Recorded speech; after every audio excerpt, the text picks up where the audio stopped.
Terima kasih Anda terus di Mata Najwa episode Mendadak Capres. Saya masih bersama dengan Roma Irama.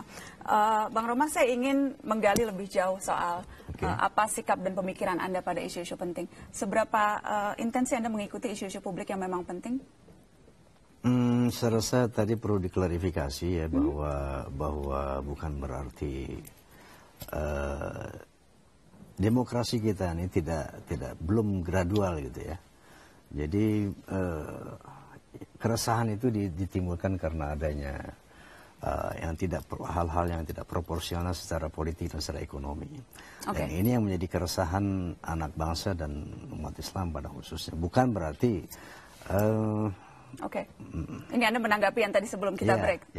Soal yang tadi Anda katakan bahwa ada etnis tertentu yang menguasai dan sebagainya. Baik, seberapa intens Anda mengikuti isu-isu penting, isu-isu publik? Ya, tidak terlalu intens, tapi ya cukup mengikuti. Kalau misalnya kita bicara soal hal-hal mendasar sebagai, kalau Abang kan sudah mengatakan akan siap menjadi calon presiden, hal-hal mendasar yang selalu menimbulkan pro dan kontra, katakanlah subsidi BBM. Sikap Anda soal itu seperti apa? Ya, sejauh itu dilakukan secara transparan dan memang itu the only solution ya, untuk mengatasi berbagai macam masalah ekonomi, karena kita tidak bisa lepas daripada perkembangan minyak dunia, kan pasti ada keterkaitan sebagai satu konsekuensi dari globalisasi. Jadi menurut Anda sebaiknya memang dikurangi secara bertahap? Secara spesifik saya bukan ahli dalam bidang minyak ya, tetapi saya tidak bertanya yang spesifik sih, tapi lebih ke apakah memang mendukung policy itu dengan konsekuensi kemudian anggaran yang membengkak atau memilih alternatif lain, hanya umum saja. Juga saya tidak dalam kapasitas untuk menjawab itu, saya bukan ahli perminyakan, tapi bahwa seorang presiden bukan berarti harus menjadi Superman mengerti segala hal. Itu bukan, makanya saya tidak meminta Anda untuk menjelaskan dalam bentuk angka-angka, hanya sikap yang umum saja, yang global saja. Karena ini akan menjadi salah satu isu yang selalu akan dibahas dalam tiap pemerintahan. Sejauh orientasinya adalah untuk meringankan beban rakyat, orientasi untuk memuarkan rakyat, apapun bisa dilakukan dengan catatan sejauh orientasi itu gitu loh. Apapun bisa dilakukan, karena konsekuensinya kan kemudian anggaran APBN yang besar. Salah satu kemudian juga nanti tugas seorang presiden adalah bagaimana mengelola keuangan negara secara sehat. Kalau pandangan Bang Roma soal APBN yang sehat itu yang seperti apa? Saya rasa acuan kita kan semuanya undang-undang dasar ya.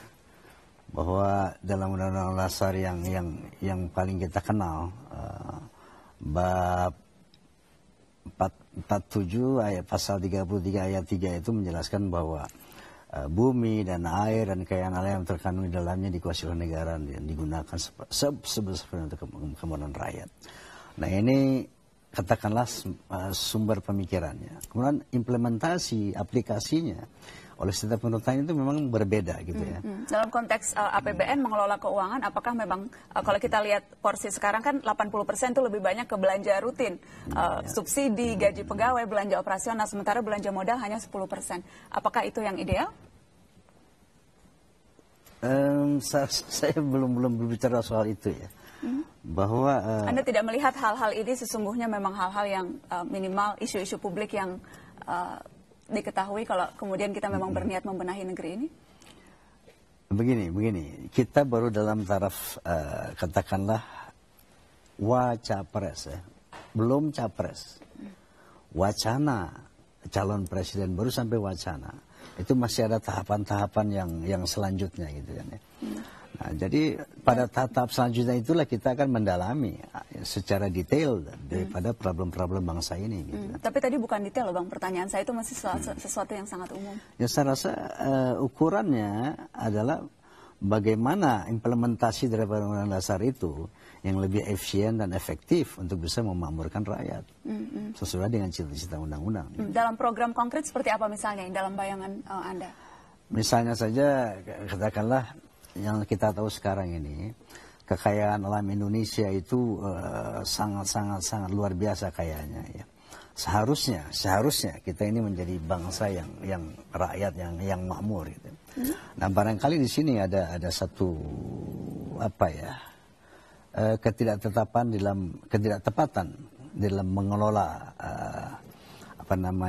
natural resources seperti kekayaan alam itu sendiri. Yang lagi ramai misalnya, tadi kan Abang banyak bicara soal kekayaan alam. BP Migas kemarin, kemudian keputusan Mahkamah Konstitusi, itu keputusan yang tepat apa tidak, Bang, menurut Abang?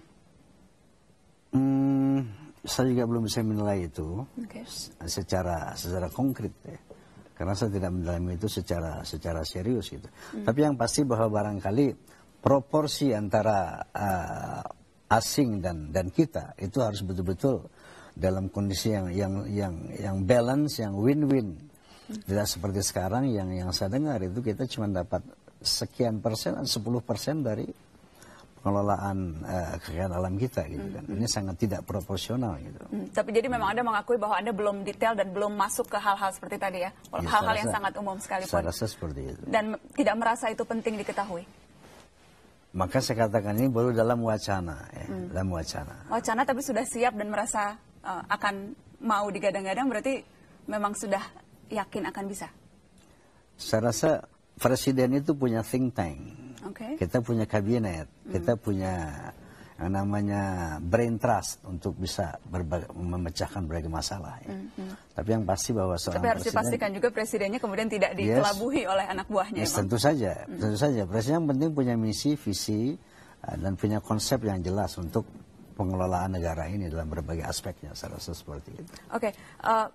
Bang Roma, kalau menjadi calon presiden itu kan kemudian harus sudah siap untuk dikuliti, ditelanjangi gitu. Katakanlah kehidupan pribadinya bahkan kemudian juga bagaimana sikapnya dan bagaimana kemudian track recordnya diukur. Sudah siap dengan itu semua? Saya rasa itu pro kontra like and dislike itu sunatullah ya. Tidak ada seorang presiden yang didukung oleh 100% rakyatnya. Pasti ada pro dan kontra. Jadi kalau ada yang bilang ini cuma dagelan politik nih, Rhoma Irama bilang mau jadi capres. Itu sesuatu hal yang biasa. Tidak tersinggung dibilang dagelan sama politik? Sama sekali tidak. Karena itu tadi saya bilang itu bagian dari sunatullah. Pro kontra, like and dislike. Itu sunatullah. Tidak ada, we cannot make everybody happy, itu suatu rumusan begitu ya. Jadi kalau ada orang suka tidak suka itu hal yang biasa, hukum alam. Jadi tidak apa-apa juga kalau misalnya saya tanya hal-hal yang bersifat pribadi sekarang? Silakan. Abang berpoligami? Ini saya rasa bukan buat konsumsi publik dan Anda mengerti itu. Tadi kan konteksnya adalah sudah siap dikuliti dengan hal-hal yang memang kaitannya kalau menjadi pejabat publik. Anda keberatan menjawab itu? Enggak juga sih, tapi orang publik tahu siapa saya. Berarti ya berpoligami? Kalau Anda menanyakan ini berarti Anda nggak mengerti tentang saya.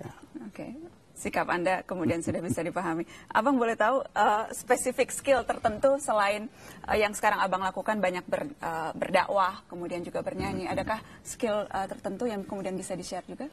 Sebetulnya saya dulu sekolah di bidang sosial politik ya.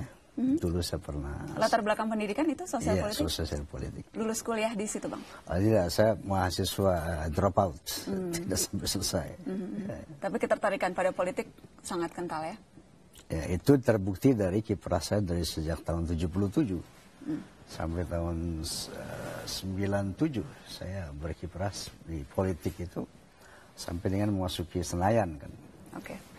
Baik. Sayang sekali waktunya habis. Bang Rhoma Irama, terima kasih banyak sudah hadir di Mata Najwa dan juga menjawab berbagai pertanyaan. Terima kasih. Selamat malam. Selamat malam. Pemirsa tetap bersama kami akan kembali setelah Headline News.